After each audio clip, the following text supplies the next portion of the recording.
the habit forming thing that I was very interested in is the fact that the 21 days to form a habit is rubbish. And that was pulled out of supposedly thin air. And it's actually an average of 66 days. Yes. And I was watching a video this morning, doom scrolling on my phone and on social media, and the Gymshark dude was talking about 66 days of forming a habit. And then I was reading your book as well, and I was like, 66 days. I'm like, suddenly it's the 66 days is the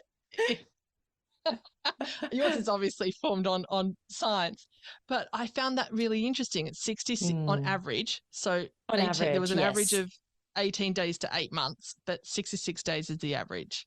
It's the average. And I want to preface here that this is only one study that showed this, right? And so we've got a lot more learning to do.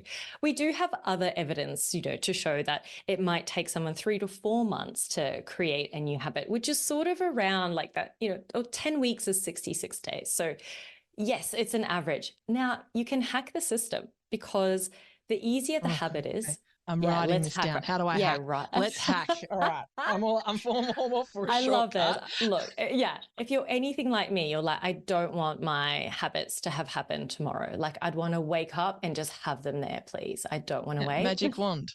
Yeah. Give me the magic wand. Pen is at the ready. What is this hack? I'm ready to write this down. All right. I'm not kidding. It's here. I can see it's hilarious. I mean, it's in the book, but write it down as well. Okay. Firstly, how habitual you are as a person is going to affect how long it takes to, that's not a hot tip. You can't change that part in yourself. One of the biggest hot tip is the smaller or the simpler that the behavior you're trying to change, the quicker it's going to develop. And the research showed this big range, right? There's 18 days to 254 days to create a new habit. The 18 days were the group that were just having to drink a glass of water with their breakfast. Easy. Whereas the guys that took nearly a year to create a habit, they were asked to do 50 push-ups. So of course, that's going to take way longer to develop into this automatic subconscious behavior, because it's a much more complex action than just having a glass of water. So there's that. The other thing is consistency. The more consistent you are with performing your new habit, when you're faced with the context, so going back to that habit loop, there's a misconception that, look, the more you repeat something, the more habitual it will get. That's only halfway true. It's actually the more you repeat something in a consistent context, which means when you face the trigger, you do the habit. That is what forms that beautifully strong, firm neural pathway in the brain. Let's say, like an analogy I give in my book is actually, let's say you go to church on just the Christmas. Let's just say the only time someone goes to church is at Christmas.